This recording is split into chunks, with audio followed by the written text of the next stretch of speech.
C'est le dernier jour de la présidence de François Hollande. Le vrai dernier jour. Tous les cartons et quasiment tous les collaborateurs sont partis. Il fait beau. L'homme qui se lève tôt. Mais il règne un climat étrange dans les bureaux de l'Élysée, vide comme un lendemain de déménagement. On a fait place nette pour l'équipe d'Emmanuel Macron qui se prépare à investir les lieux. Alors, il paraît qu'il va pleuvoir. Oui, c'est le truc que vous avez trouvé pour m'arrêter, Voilà, c'est ça? exactement, c'est vrai. François Hollande porte beau. Il sourit même avec un sourire de nourrisson qui a bien dormi. Pas un soupçon de tristesse ou de nostalgie dans son regard. Mais on sent parfois derrière son expression une colère sourde. Même si François Hollande a toujours tout encaissé assez facilement. La haine des autres, leur mépris, leurs insultes, les trahisons des amis, les ruptures sentimentales. Pour la première fois, un président, avant de tirer sa révérence, accepte de parler pour l'histoire, devant les caméras, dans les jardins de l'Élysée, pour raconter ses années au pouvoir et sa relation intime avec la plus haute fonction de l'État. Alors, après 5 ans passés dans cette broyeuse, essoreuse élyséenne, se sent-il libéré, heureux de partir? Non, pas vrai que quitter le pouvoir soit une joie. Parce que il y a une telle responsabilité pour son pays que l'on voudrait que ça se poursuive, ça se prolonge. Mais enfin, il y a le suffrage universel. Et puis, la limitation du nombre des mandats. Donc, il faut vivre avec l'idée que le pouvoir n'est pas un pouvoir à vie et qu'il y a une vie hors du pouvoir.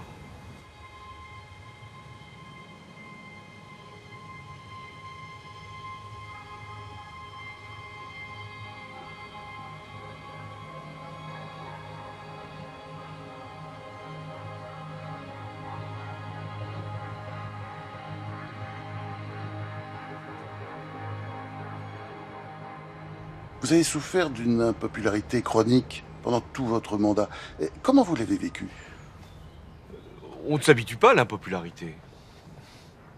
On la découvre toujours avec surprise. Elle vous saisit à un moment, puis elle ne vous lâche plus. Mais il faut vivre avec. Et il faut être tout à fait serein.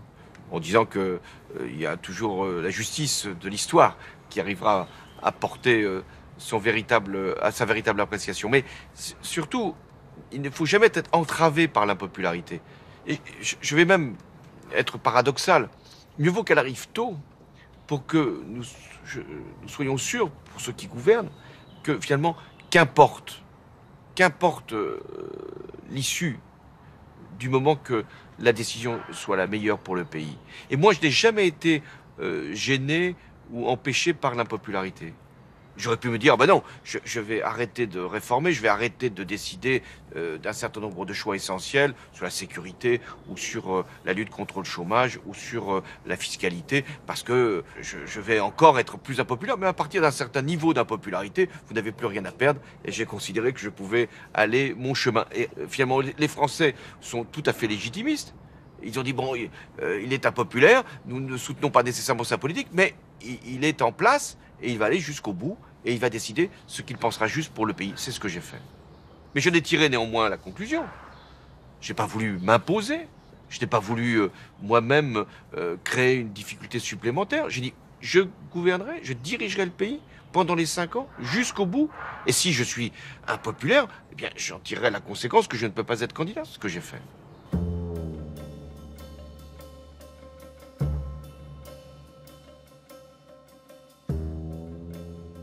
Enfin, à aucun moment on a senti chez vous une sorte de jouissance du pouvoir qu'on pouvait voir à l'œil nu chez certains de vos prédécesseurs.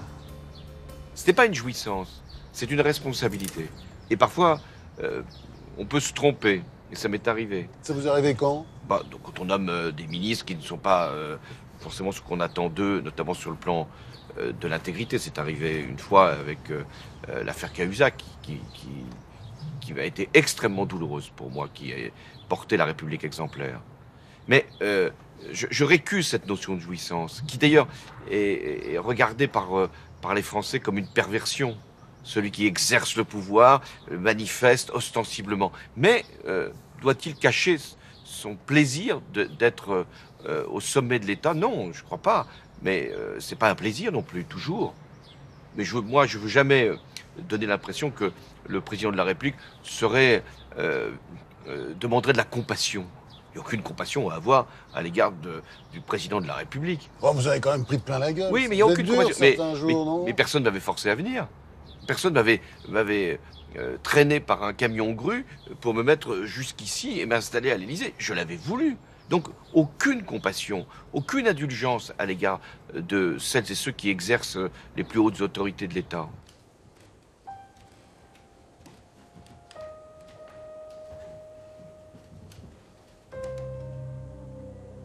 pendant votre campagne, vous aviez assuré que vous seriez un président normal. Êtes-vous sûr que les Français attendaient ce type de gestion du pouvoir? Quel était l'état d'esprit en 2012 après 5 ans de présidence Nicolas Sarkozy. La France avait été énervée, excitée par un certain nombre de comportements. Il y avait beaucoup d'affrontements dans le pays. Et puis il y avait une forme d'exercice du pouvoir qui avait paru, là encore, dépasser certaines limites. Mais ça ne touchait pas que mon prédécesseur. Il y avait aussi dans les candidatures qui pouvaient s'exprimer à un moment ou à un autre, cette même tentation d'utiliser la Ve République et ce qu'elle peut avoir de monarchie présidentielle. Donc je voulais que la fonction présidentielle, qui est en soi exceptionnelle, parce que je traite des situations, ou j'ai traité des situations extrêmement difficiles, et il faut à un moment prendre des décisions qui sont forcément très lourdes de conséquences. La fonction présidentielle, elle a un caractère à nul autre pareil, et qu'on ne trouve pas nécessairement dans des pays voisins, avec une nécessité d'incarnation. Mais pour autant, je considérais qu'il fallait l'exercer calmement, j'allais dire presque paisiblement, et sans exhibition, et sans excès. Et je fais toujours ce même conseil à ceux qui auront à me succéder. Bon, on est quand même un pays monarchique et régicide. Beaucoup de Français se sont dit, est-ce qu'il veut vraiment être président, cet homme qui dit « je n'aime pas les honneurs, les protocoles et les palais ». Oui, mais les Français regardent les protocoles et les palais avec admiration et curiosité aussi. Mais ils n'aiment pas aussi que leurs dirigeants fassent des excès, dépensent sans compter, se déplacent sans règle, confondent leurs intérêts privés avec la fonction publique. Donc je crois qu'il faut trouver un équilibre. Le président doit incarner le pays et en même temps il doit, dans ce palais, avec ses ors, avec ce protocole, et c'est bien qu'il en soit ainsi, parce que la France doit être aussi rayonnante, il faut qu'il en garde la juste mesure. Il faut prendre pleinement la charge et prendre conscience qu'on ne s'appartient pas ou qu'on ne s'appartient plus. Ça, c'est vrai. Rentrant ici, on est forcément un être différent, qui doit sacrifier beaucoup de sa vie personnelle et qui doit être pleinement en représentation. Parce que partout où je me suis déplacé, partout où je vais voir les Français, je suis bien plus que François Hollande. Je suis, ou j'étais, le président de la République. Donc, il faut bien prendre conscience de ça. Mais après, qu'est-ce qu'attendent les Français aussi? Et qu'est-ce que moi je veux leur donner? Ou je voulais leur donner? Une proximité, une simplicité. Parce que c'est aussi important dans une démocratie.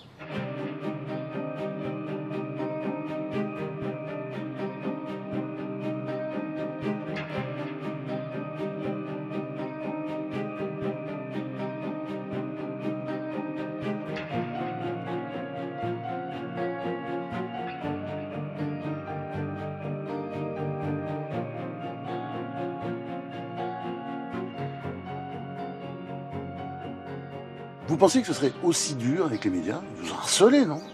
C'est affreux comme métier, président de la République. Écoutez, tous mes prédécesseurs ont été attaqués, ont été moqués, ont été contestés, voire frappés, y compris dans leur intimité ou dans leur vie personnelle. Bon, donc, j'allais dire, c'est la loi du genre. Sauf que, et c'est sans doute ce qui a changé ces dernières années, sauf que les moyens d'information ont considérablement évolué, les réseaux sociaux se sont installés, les fausses rumeurs, les hashtags et autres se sont multipliés, donc il y a une forme d'abaissement du pouvoir et une espèce de nivellement par la médiocrité de ce qu'est l'exercice même de la Donc vous êtes démocratie. senti de Donc temps je en temps suis- abaissé, avili, Oui, quoi. parce que quand sur les réseaux sociaux, on colporte une image, une photo, un incident, toute anecdote devient un problème. Aujourd'hui, tout déplacement du président est immédiatement retenu. Et c'est surtout le fait que ce qui va animer les réseaux sociaux n'est pas un discours prononcé, n'est pas une annonce proclamée, n'est pas une décision, mais plutôt comment était sa cravate, était-il coiffé, qu'a-t-il regardé, toute information est mise au même niveau, tout est équivalent. Alors sur le plan de l'information, vous diriez que le niveau baisse. Hein. Je pense C'est que plus difficile que du temps de Gaulle ou de Churchill. Oui, on est dans un autre système. Avant, qu'est-ce que faisait le président? Il allait à la télévision, il s'adressait aux Français, pour lui poser d'ailleurs assez peu de questions. Quand il prenait des journalistes, c'était parfois des journalistes qui étaient complaisants, pour ne pas dire davantage. Puis après, on est passé à un autre mode. La presse écrite avait un rôle très important. Une interview dans un grand journal avait son poids. Mais aujourd'hui, d'ailleurs, les politiques ont eux-mêmes évolué. Ils ont leur chaîne YouTube, ils envoient leurs messages sur Facebook, ils utilisent les tweets. Celui qui a été le plus loin, c'est Donald Trump. Donald Trump, maintenant, a compris qu'il n'avait pas besoin de la presse, même que la presse lui était hostile, et qu'à partir de là, c'est lui qui fait l'information et qui crée par ses tweets l'actualité du jour. Et moi, je refuse cette méthode. Je considère qu'elle est un abaissement, non pas de la presse, mais du pouvoir.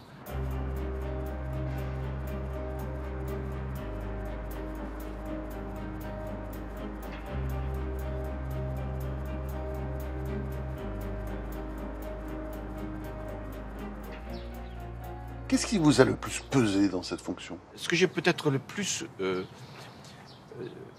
eu de mal à accepter dans cette fonction, et compte tenu des événements que nous avons connus, c'est la fermeture. C'est le fait qu'il faut se protéger, que je dois toujours être accompagné d'un dispositif de sécurité très lourd, partout, avec des tireurs d'élite, avec des vérifications permanentes. Et que le risque ou la contrepartie de cette sécurité, c'est d'être loin et de s'éloigner de plus en plus et de ne pas être en contact avec le pays. Et en même temps, c'est indispensable. Donc j'ai toujours voulu, même quitte à quelquefois prendre personnellement des risques sur la sécurité, aller vers les Français qui n'étaient pas toujours dans une sympathie immédiate.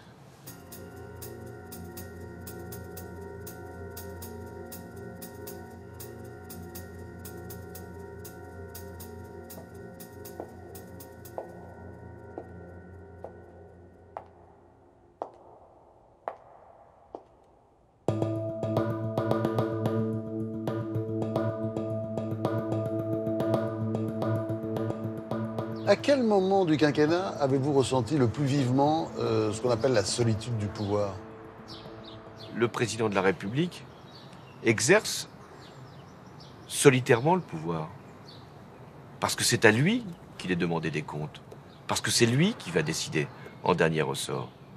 Et parce que lorsqu'il y a un problème dans le pays, lorsqu'il y a une difficulté, lorsqu'il y a un événement atroce qui se produit, un attentat, c'est vers le président de la République que les yeux se tournent. Quand il est arrivé ce premier drame atroce avec les journalistes de Charlie Hebdo lâchement assassinés dans leur lieu de rédaction, vers qui s'est-on tourné? Vers le président de la République. Qu'allait-il faire? Qu'allait-il dire? Je me suis exprimé là avec mes mots et avec mes émotions, mais aussi ma responsabilité, parce qu'il fallait prendre des décisions.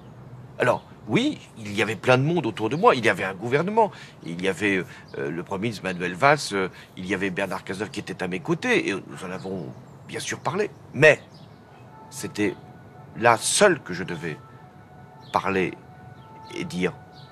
et décider.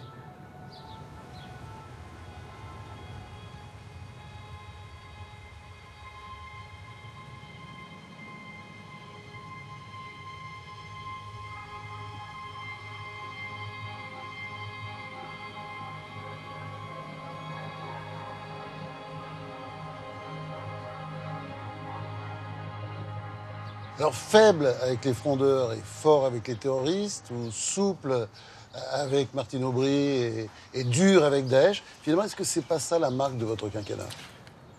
Non, moi d'ailleurs, je ne distingue pas la politique extérieure de la politique intérieure. Enfin, il y a une différence quand même, parce qu'en politique étrangère, vous y allez, quoi. Vous n'hésitez jamais, ça va très vite. Non, mais dans la politique extérieure... Ça a été plus... Mais dans la politique extérieure, je suis seul juge. Après, j'en rends compte devant le Parlement et devant les Français. Mais quand il s'agit de décider d'une intervention pour le Mali, je ne demande pas un vote préalable. Je ne consulte pas les syndicats ou les forces même de sécurité. Comment ça s'est passé techniquement, d'ailleurs? C'est une décision que vous avez prise en quelques secondes, paraît-il? Très vite? Très vite, dès lors que j'avais la preuve que les terroristes franchissaient une ligne qui était celle que nous avions considérée comme étant une ligne rouge, et foncer sur Bamako, si je ne prenais pas la décision tout de suite, quelques heures plus tard, peut-être même dans la journée dans laquelle je prenais cette décision, les terroristes fondaient sur la capitale du Mali et changeaient l'orientation de ce pays, mais surtout menaçaient toute l'Afrique de l'Ouest, et pas simplement un pays ami comme le Mali. Donc il a fallu que je prenne ma décision après, bien sûr, réunion d'un conseil de défense, consultation des ministres concernés, notamment de Jean-Yves Le Drian et de Laurent Fabius, et du Premier ministre, et que je n'ai pas d'hésitation, toute hésitation. Et souvent, on me dit, mais pourquoi vous n'avez pas mis les amis européens dans le débat? Imaginez, je dis, ben voilà, j'étais en conversation avec le président du Mali, il me dit, il faut intervenir tout de suite, sinon nous sommes perdus. Alors je leur ai répondu, mais je vais donc demander mercredi prochain une réunion du Conseil européen. Nous allons nous concerter avec nos collègues et nous prendrons la décision appropriée. C'eût été, même dans une Europe idéale, une démarche possible. Mais elle n'avait pas de sens. La France doit prendre ses décisions à un moment où elle se sent directement concernée et où elle a des responsabilités. C'est ce que j'ai fait.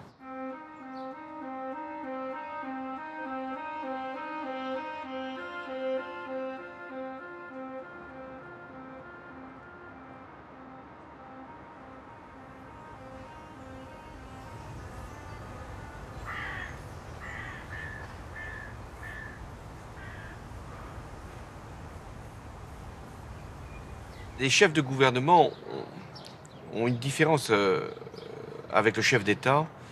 Je veux dire par là, les premiers ministres des pays européens ont une différence majeure avec le chef d'État, le président de la République française. C'est que ils sont toujours obligés de rendre compte tout le temps devant leur Parlement. Le président de la République, lui, peut décider de beaucoup de choix, non pas seul, mais sans en évoquer toujours au préalable la nécessité avec le Parlement. Quand j'ai voulu intervenir en Syrie, après l'utilisation par Bachar el-Assad d'armes chimiques, je voulais le faire avec le Premier ministre britannique et le président des États-Unis, Barack Obama. Le Premier ministre britannique m'a dit « Je vais consulter mon Parlement avant de prendre cette décision ». La Chambre des communes ne lui a pas donné l'autorisation. Et il a renoncé à l'intervention.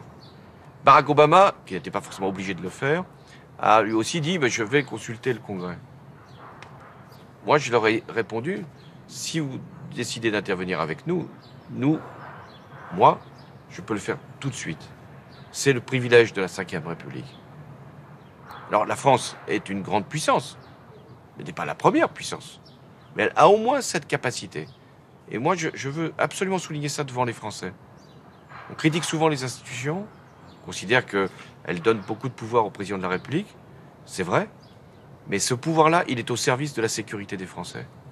Et il ne faudra jamais renoncer à cette situation où le président de la République peut par sa propre initiative, décider de la paix et de la guerre, même si, après, c'est bien légitime, dans une démocratie, c'est le Parlement qui en décide. Mais c'est le président de la République qui peut prendre la décision.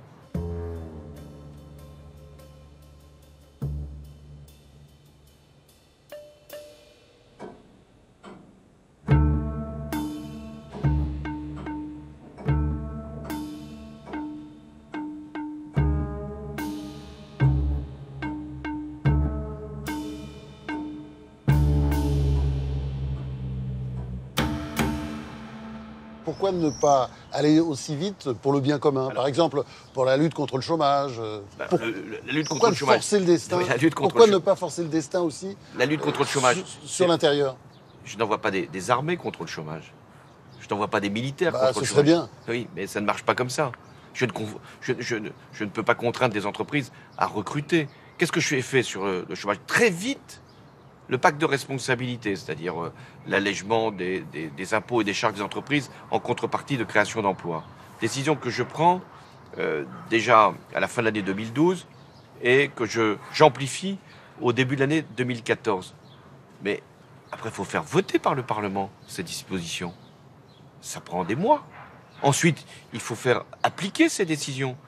Il faut qu'elles soient intégrées dans la vie des entreprises. Vous croyez que c'était facile d'expliquer, y compris à ma propre majorité, que j'allais transférer 40 milliards d'euros aux entreprises pour qu'elles investissent et qu'elles embauchent? Quand beaucoup me demandaient d'avoir davantage de crédits pour les collectivités locales, pour la santé, et c'est bien légitime, pour l'éducation, et je les ai d'ailleurs accordés. Donc j'ai fait un choix, mais qui est un choix historique, qui ne relève pas d'ailleurs forcément de la philosophie qui était la mienne, parce que c'était l'intérêt du pays. Ce choix, c'est de dire à un moment, nos entreprises, elles sont en ce moment exsangues, elles n'ont aucune capacité pour investir, elles sont alourdies par des charges. Je vais, moi, président de la République, je vais leur donner les moyens de pouvoir se relever. Et c'est ce qui s'est produit. Alors, vous étiez finalement plus à l'aise dans les grandes crises que dans la gestion du quotidien. Mais d'abord, la gestion du quotidien ne relève pas du président de la République.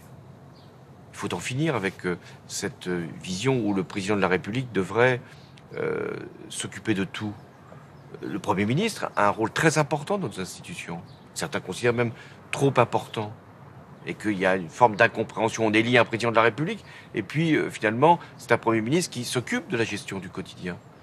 Et ce qui m'est apparu nécessaire, même si je n'ai pas pu parfois complètement lutter contre ce travers, c'est de n'évoquer que les décisions qui étaient les plus importantes au niveau de la présidence de la République, et de laisser le gouvernement agir.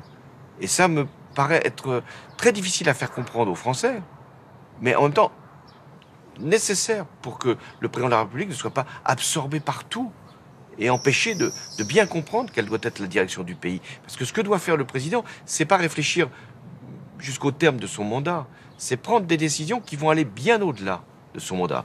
On peut voir sur l'énergie, sur l'écologie, sur les investissements majeurs, les grands chantiers, ce que doit être aussi la culture, la recherche.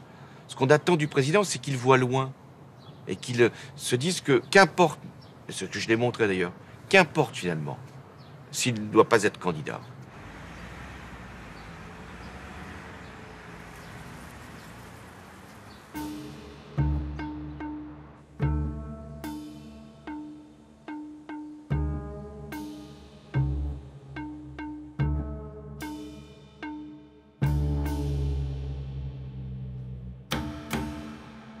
Vous avez eu l'état de grâce après l'élection, mais est-ce que vous n'avez pas le sentiment d'avoir raté vos débuts, enfin vos 3 premiers mois, parce que au fond, vous avez perdu un temps précieux au lieu de commencer tout de suite à travailler dans le dur?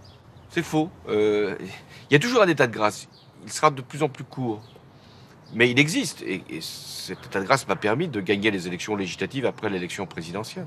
Alors c'est vrai que durant l'été, je me suis, comme le gouvernement, accordé une dizaine de jours de vacances au début du mois d'août.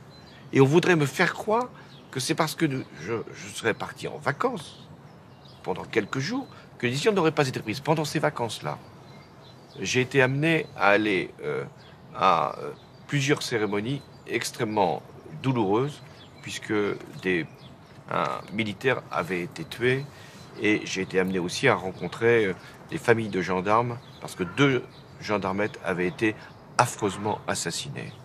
J'ai été sur les dossiers syriens notamment, particulièrement mobilisé. J'ai passé toutes mes journées sur la situation internationale et j'ai préparé la rentrée. Mais il se trouve que l'état d'esprit du pays était tel qu'il attendait un changement qui, à leurs yeux, pour les Français, devait venir vite. Or, il faut du temps avant que les décisions prennent effet. Dès que l'Assemblée nationale a été renouvelée, c'est-à-dire dès le début du mois de juillet, Jean-Marc Ayrault, que j'avais choisi comme Premier ministre, a pris des décisions très importantes pour que les déficits publics puissent être réduits. Et les Français s'en sont, hélas, rendus compte, car on leur a demandé un effort. Si cet effort n'avait pas été sollicité, il y aurait eu pour la France une crise très profonde et l'austérité aurait dû être proclamée quelques mois plus tard. C'est la première décision, elle était courageuse, elle était douloureuse et elle a été votée dans l'été 2012.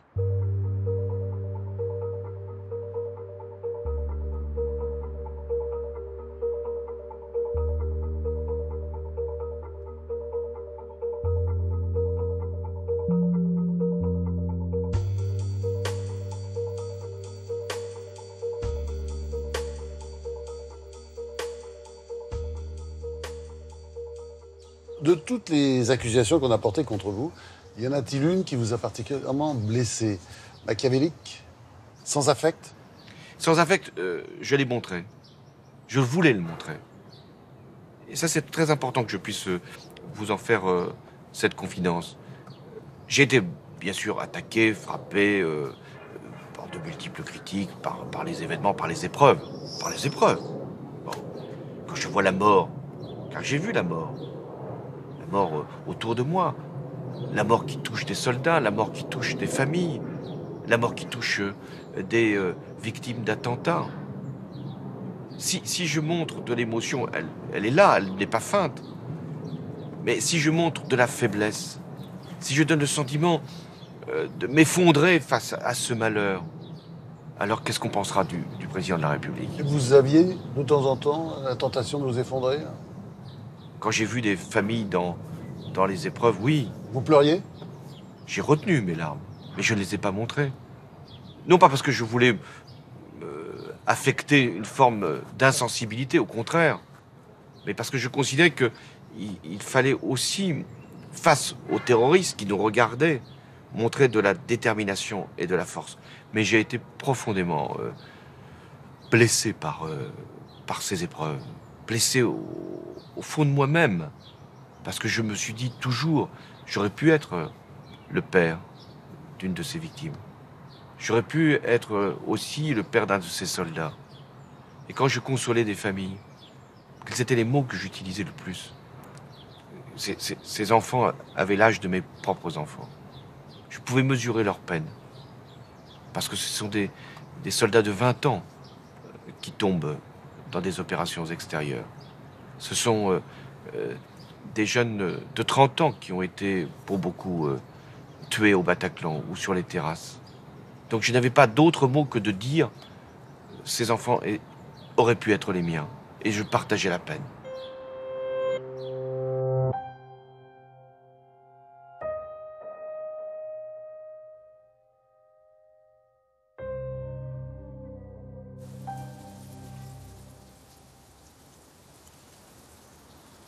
Vos ennemis vous ont également reproché d'être indécis. J'ai trouvé ça très, très injuste et en même temps totalement inapproprié à toutes les décisions que j'ai pu prendre et à toutes les situations auxquelles j'ai pu faire face. Jamais un président de la République n'a été confronté à autant de situations périlleuses. Jamais un président de la République n'a été amené à prendre autant de décisions majeures pour notre pays. Et l'indécision n'a jamais été dans mon comportement. Machiavélique? Machiavélique, je n'ai jamais eu de toute ma vie l'idée qu'en faisant le mal, j'allais produire du bien. Maintenant, on est obligé quand on fait de la politique. Maintenant, être habile n'est pas un défaut. Mais trop d'habileté peut être un vice.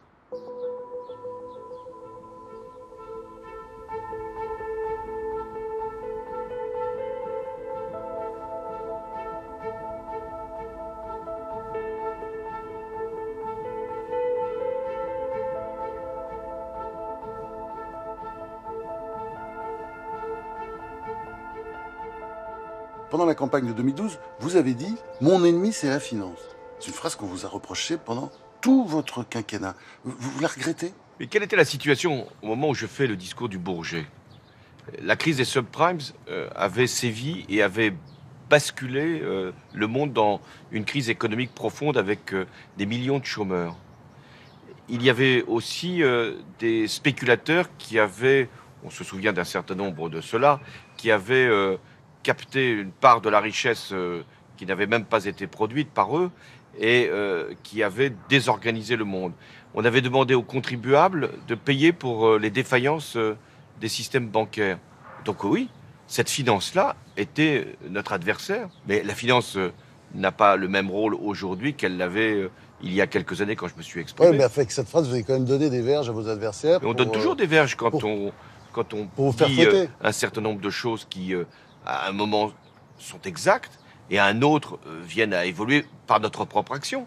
Parce que la spéculation, elle a pris d'autres formes et elle a été maîtrisée.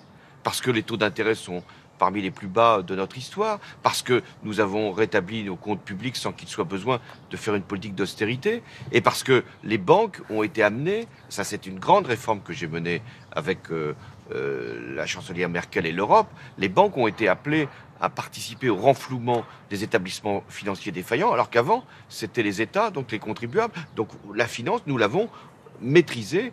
Dans le moment où je m'exprimais, celui qui avait, ou celle qui avait vraiment mis en cause la situation de beaucoup de nos concitoyens et au-delà de la France dans le monde, c'était cette finance immorale, cette finance prédatrice et pour laquelle je ne peux pas avoir la moindre indulgence.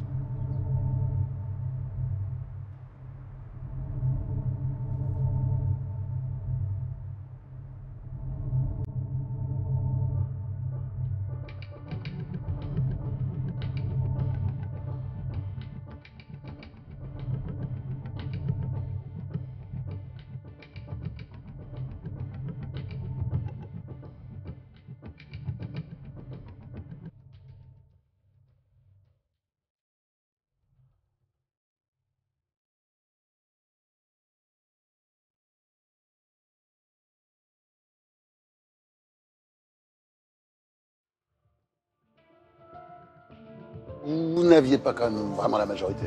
Il vous manquait jusqu'à 70 députés, puisque Martine Aubry, la première secrétaire du Parti socialiste en place, s'était arrangé en fait pour vous pourrir le quinquennat en installant partout des députés qui vous seraient hostiles. C'est vrai que la majorité n'a pas été suffisamment solide, robuste et cohérente. Les trois quarts étaient favorables et il y avait un quart qui était d'abord dans le doute, puis ensuite dans une forme d'opposition. Et cette fraction a constamment contesté les décisions que j'ai prises. Ce n'était pas grave sur le plan parlementaire. Ça ne m'a pas empêché de faire voter tout ce que j'avais avec les gouvernements, aussi bien de Jean-Marc Ayrault que de Manuel Valls, et comme de Cazeneuve, fait voter tout ce que j'avais décidé. Mais ça a créé un climat. Parce que quand le doute s'installe dans une majorité, comment voulez-vous qu'il ne trouve pas sa place dans le pays? Donc j'ai profondément regretté. Et je pense que tout président ne veut pas avoir une majorité qui soit totalement à sa main et lui faire subir ce qu'on appelait des comportements de godillot. On l'a souvent reproché au début de la Ve République, puis ça a suivi. Ça est devenu même une tradition. Il faut avoir du respect pour le Parlement. Mais il y a un principe de cohérence. Quand un président est élu sur un programme, la majorité parlementaire, si elle existe, doit être fidèle à ce programme. On m'a reproché parfois l'esprit de synthèse. C'est nécessaire de trouver des compromis. Et moi, je veux que le pays comprenne bien que l'affrontement n'est pas toujours la bonne voie de passage. Et qu'il faut arriver, notamment par le dialogue social ou même par l'effort de conviction, à chercher la bonne solution. je n'ai jamais voulu humilier, parce que chaque fois qu'on passe en force, on en paye toujours les conséquences. Quand il a fallu utiliser le 49.3, je l'ai fait parce que je considère que sur les textes en question, c'était nécessaire. C'était la loi Macron, puis ensuite la loi Travail. Je l'ai fait en essayant de convaincre, et il n'y a pas eu toujours ces procédures. C'est le début qui a fait problème. Justement, le défaut de concertation, le manquement aux règles du dialogue social élémentaire, que l'on a rattrapé après, mais qui ont quand même créé un doute sur le contenu du texte, alors que le contenu du texte est bon. Ça, c'est un mea culpa. Oui. Alors, gouverner, c'est aussi être quand même très méchant. Et vous n'avez pas l'âme d'un tueur, non? Je ne sais pas comment on mesure le degré de méchanceté d'un président de la République. Et doit-il être méchant à l'égard des Français? Ça serait absurde. Mais de dureté, oui. Bon, j'ai écarté des ministres qui n'étaient pas sur la même ligne que celle que je poursuivais. Rappelez-vous les remaniements qui ont eu lieu, la mise à l'écart d'Arnaud Montebourg et de Benoît Hamon. Ce n'est pas être méchant, c'est tout simplement prendre acte qu'il y a une divergence et à ce moment-là, en tirer les conclusions pour la conduite du gouvernement.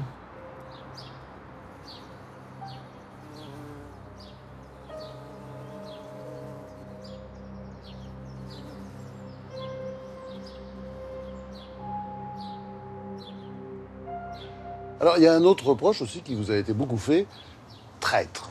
Vous auriez été traître à la gauche, c'est ce que disaient les frondeurs. Je n'ai jamais trahi au sens où j'aurais été amené à abandonner une part de ce que je crois être mes convictions essentielles sur l'autel de la responsabilité. Donc c'est un vieux reproche qu'on fait à la gauche. Chaque fois qu'elle gouverne, on dit « oui, mais si elle gouverne, c'est qu'elle a déjà trahi. Venir au gouvernement, c'est déjà trahir. » Non, venir au gouvernement, c'est accepter. Accepter de prendre la responsabilité du pays et d'être effectivement soumis à la critique. Et c'est tellement plus simple de rester spectateur. Mais pourquoi avoir si peu répondu au procès en trahison instruit par Benoît Hamon, Arnaud Montebourg ou Jean-Luc Mélenchon? Ou Martine Aubry? Ils ne sont pas à mettre forcément sur le même niveau. Mais il y a toujours eu une gauche qui a récusé l'idée même de gouverner, l'idée même de réformer, l'idée même de transformer. Et donc, moi, je n'ai jamais été sensible à cette attaque. Elle fait beaucoup de mal, néanmoins. Elle fait beaucoup de mal parce qu'elle laisse penser que, finalement, il n'y a pas de possibilité pour changer un pays. Et puis, elle vous a un peu miné de l'intérieur. Enfin, la statue a été rongée. Oui, mais s'ils avaient été encore à leur bénéfice, s'ils avaient été les triomphateurs de ce qu'aurait pu être notre propre échec. Ah oui, ils vous ont quasiment tué et après, ils sont morts. Ils se sont suicidés, quoi. Moi, Ils ont tué le Parti socialiste. Je pense qu'ils ont porté un coup très rude à l'idée même qu'ils voulaient préserver, c'est-à-dire l'idée qu'une gauche doit gouverner, doit diriger et doit prendre ses responsabilités.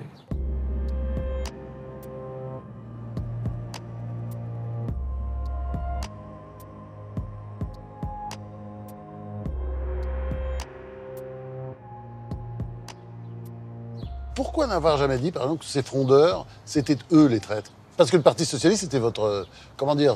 C'est votre chose. Le Parti socialiste, c'est un bien patrimonial, précieux, mais qui n'est pas lié à l'histoire, seulement à l'histoire. Même si, quand on regarde ces 100 dernières années, le Parti socialiste a contribué à faire changer la France. Mais le pays a besoin d'une force social-démocrate, d'une force de progrès, d'une force qui permet de faire la justice sociale tout en permettant de faire des innovations politiques, ce que nous avons fait, notamment des grandes lois de société, le mariage pour tous pour la législature, après avoir fait d'autres réformes que François Mitterrand notamment, puis Lionel Jospin avait réalisées. Mais donc le Parti socialiste, le mouvement socialiste, l'idée socialiste, après ça peut prendre des formes et des organisations tout à fait différentes selon les périodes, mais nous en avons besoin, le pays en a besoin, et donc je n'accepte pas que un certain nombre d'esprits qui ont revanchards ou tordus par rapport à ce qui avait été un choix en ma faveur pour être désigné candidat à l'élection présidentielle, et affaibli, peut-être même, atteint, cette idée même du socialisme en Parce France. que la gauche du gouvernement, on a l'impression aujourd'hui qu'elle s'est dissoute dans le centre. Nous verrons bien. Il y a une gauche de gouvernement qui doit prendre ses responsabilités, et aujourd'hui c'est le cas, pour que ensuite il y ait toujours, dans d'autres échéances, une parole à porter et une action à engager. Trahi par les frondeurs, est-ce que vous n'avez pas eu le sentiment aussi d'avoir été trahi par ce qu'on peut appeler la droite du Parti socialiste? Je pense notamment, par exemple, à Manuel Valls. Manuel Valls a été un Premier ministre efficace, courageux, et notamment dans les périodes que nous avons traversées ensemble, les attentats, la protection de notre pays, des lois qu'il fallait faire voter par le Parlement sur le renseignement ou sur le renforcement de notre arsenal pénal. Et il m'a accompagné durant toute cette période et a assumé ses décisions. Ensuite, lui-même a pensé qu'il pouvait avoir, dès lors que j'avais moi-même renoncé à être candidat, une place, et c'est ce qu'il a voulu C'est la véritable histoire, c'est-à-dire... montrer dans une primaire. Il voulait se présenter parce que vous lui aviez signifié que vous n'iriez pas au combat. Je crois qu'il attendait que je prenne cette décision, peut-être la souhaitait-il. Mais en tout cas, dès lors que je l'avais annoncé, il s'est déclaré. Et vous n'aviez pas envie d'aller aux primaires parce qu'au fond, vous pensiez avant qu'il n'y aurait pas de primaires. Je pense que les primaires sont un mauvais système quand le président de la République peut être candidat à sa propre succession. Il ne peut pas y avoir dans la Ve République, mais même dans le fonctionnement des institutions, dans la vie politique, une primaire dès lors que le président sortant décide d'être candidat. Mais pourquoi vous acceptez ça? Parce que vous pensez que ça n'aurait pas lieu? Oui, je pensais que ça ne devait pas avoir lieu.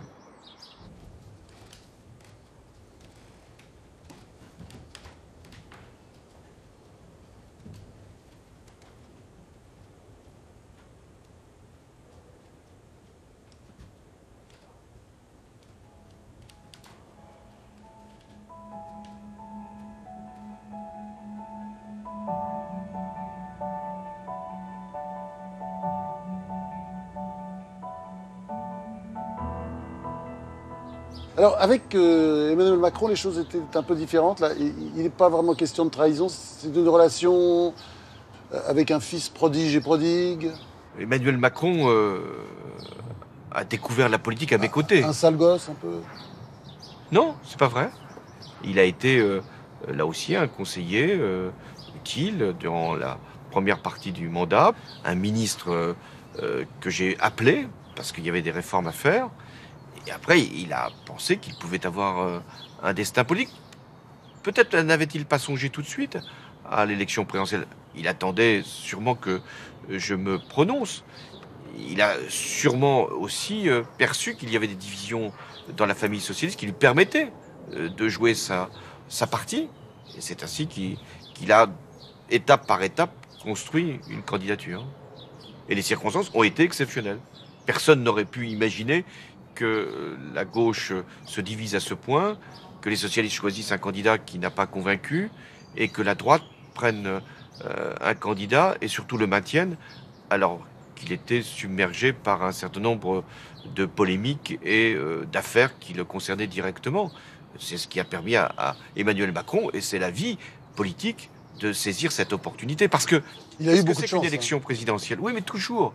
Une élection présidentielle, c'est la rencontre d'une volonté, d'une ambition, d'un projet et de circonstances qui peuvent être des chances ou des malheurs qui frappent des concurrents. Il se trouve que Emmanuel Macron a eu une volonté, une ambition, des circonstances, des chances, et qu'il y a quand même beaucoup de malheurs qui ont frappé ses concurrents.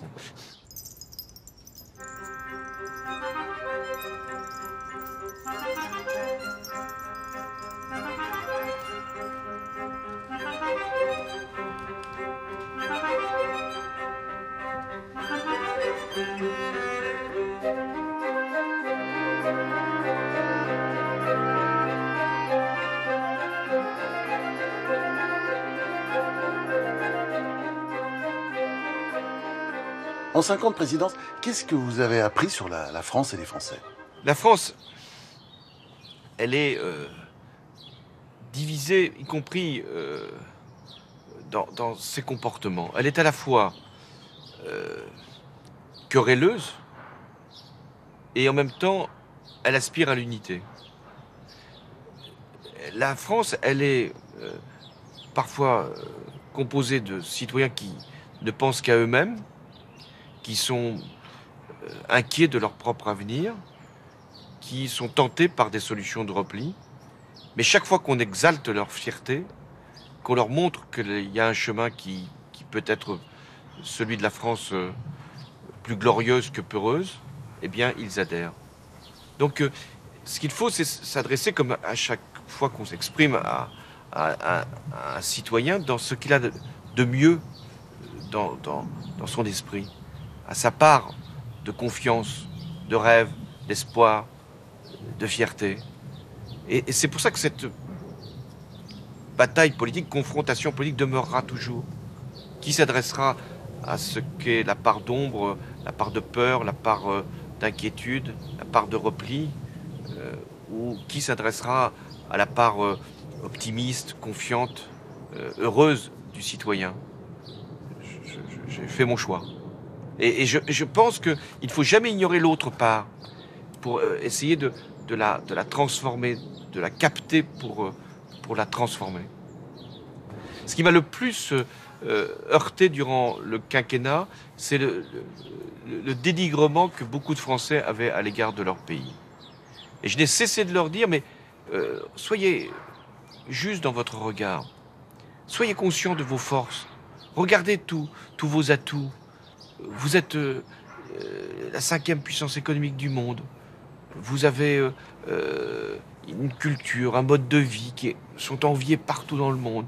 Vous avez les plus grands innovateurs, les plus grands chercheurs, les plus grands créateurs. Ils sont en France. On va les chercher, on les sollicite.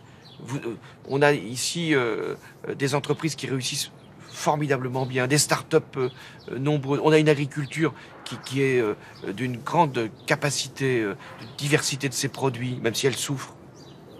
Regardez la France parce qu'elle mérite d'être aimée. Et d'ailleurs, vous l'aimez. Vous ne vous en rendez pas compte. Vous l'aimez parce que chaque fois qu'elle est critiquée à l'extérieur, vous ne le supportez pas. Et chaque fois qu'elle est capable de prendre des initiatives, vous en êtes heureux et fier. Donc, mais ce que je reproche le plus, ce n'est pas au peuple, c'est aux élites. Ce sont les élites françaises qui sont les plus déclinistes, qui sont les plus négatives sur leur pays, les plus pessimistes. Ah, vous voilà anti-système aussi? Non, je ne suis pas du tout anti-système. Moi, je le dis souvent, je suis le système. Je suis pour le système. Qu'est-ce que ça veut dire, le système? Ça veut dire la démocratie. C'est-à-dire choisir ses élus, les mettre devant leurs responsabilités. Ça veut dire prendre des décisions. Alors pourquoi les élites sont comme ça? Je ne parle pas des élites politiques, nécessairement. Non, mais pourquoi les élites sont Parce comme ça? que elles sont toujours jalouses de ce qui se passe ailleurs. Je trouve que c'est toujours mieux ailleurs. Que l'Amérique, c'est formidable, sauf le jour où arrive un président des États-Unis qui ne correspond pas tout à fait au modèle. Que le Royaume-Uni, c'est formidable. Que Londres, il n'y a pas mieux, sauf le jour où les Britanniques décident de quitter l'Union européenne. Je trouve que la Chine, c'est formidable, sauf que c'est pas forcément là où on a envie le plus de vivre avec le niveau de pollution. Donc voilà, les élites, elles sont tellement heureuses du monde qu'elles voudraient que la France soit le monde. Mais non, la France, elle a une parole et une action à faire dans le monde, mais elle ne ressemble pas au monde, elle ressemble à la France. Et c'est comme ça qu'elle peut prendre sa part dans le monde.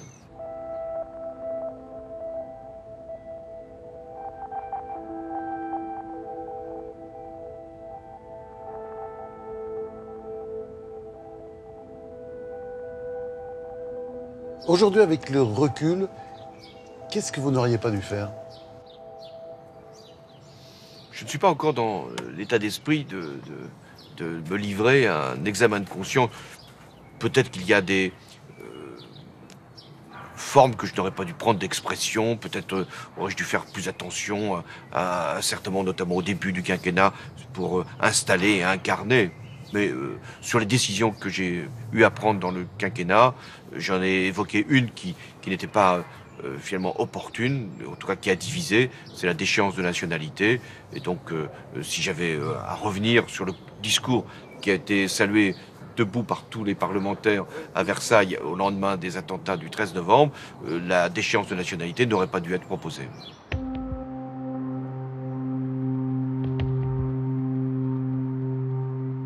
Qu'aimeriez-vous qu'on dise de vous plus tard? J'aimerais qu'on puisse dire que j'ai été juste dans les choix que j'ai faits et sincère. Et puis, que j'ai été honnête. Honnête, voilà. Honnête intellectuellement. Honnête dans mon intégrité. Honnête dans mon rapport aux Français. Que je n'ai rien caché. Voilà, on pourrait dire François Hollande, un honnête homme. Et un honnête président. Honnête président, honnête homme, c'est sûr. Quant au chef de l'État qu'il fut, l'histoire jugera. Mais il est bien possible qu'un jour, pas forcément si lointain, elle lui rende justice.